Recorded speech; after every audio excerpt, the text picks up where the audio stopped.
নানা আয়োজনে কুষ্টিয়ার কুমারখালীতে অনুষ্ঠিত হলো পদ্মা গড়াই কবিতা উৎসব।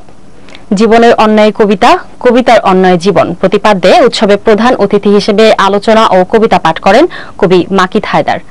স্থানীয় সর্বস্তরের কবিরা অংশ নেন এই উৎসবে। কুষ্টিয়ার কুমারখালী থেকে আরো জানাচ্ছেন আমাদের সহকর্মী সোহেল হাবিব।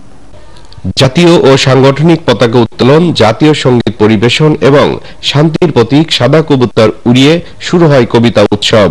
কুষ্টিয়ার কুমারখালীর পদ্মা গড়াই সাহিত্য পর্ষদের আয়োজনে কুমারখালী পাবলিক লাইব্রেরি মিলনায়তনে উৎসবের শিরোনাম করা হয় জীবনের অন্যায় কবিতা, কবিতার অন্যায় জীবন। প্রথম পর্বে প্রধান অতিথির বক্তব্য রাখেন কবি মাকিদ হায়দার। সাহিত্য ও প্রযুক্তি শীর্ষক মূল প্রবন্ধ পাঠ করেন কবি গাজী আজিজুর রহমান। কবি সৈয়দ আব্দুল সাদিকের সভাপতিত্বে বিশেষ অতিথির বক্তব্য রাখেন কথাসাহিত্যিক রফিকুর রশিদ, কথাসাহিত্যিক মনি হায়দার, সাবেক যুগ্ম সচিব কাশেম মাসুদ।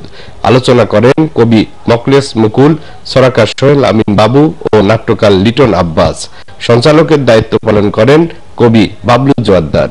সমাপনী পর্বে কবি খলিলুর রহমান মজুর সভাপতিত্বে স্বরচিত কবিতা পাঠ করেন মাকিদ হায়দার, রফিকুর রশিদ, ওয়াকিল মুজাহিদ, সৈয়দ আব্দুল সাদিক, বাবলু জোয়াদ্দার, মাহমুদ হাফিজ, সৈয়দা হাবিবা, সিদ্দিক প্রামাণিক, মোজাফফর হোসেন কিরণ, তুষার আহমেদ রেজা, তাজউদ্দিন, তুহিন মুনিম, মেহেদি হাসান, আনোয়ারুল ইসলাম, শরীফুল ইসলাম, কাজী সাইফুল ইসলাম, শুভ্র আহমেদ, মনিরুজ্জামান ছোট্টু সহ অন্যান্যরা।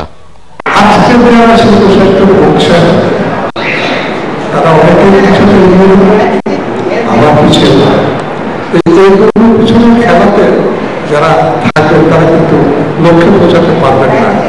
শেখ মুজিবুর সাহস বারবার উঠে চলে জন্মে জন্মে শহীদরা আসে তার নাম বলে বলে।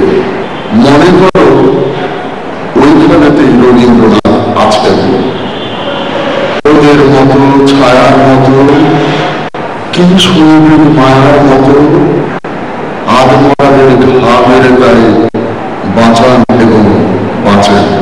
কুষ্টিয়ার কুমারখালী থেকে সোহেল হাবিব, বিজয় টিভি।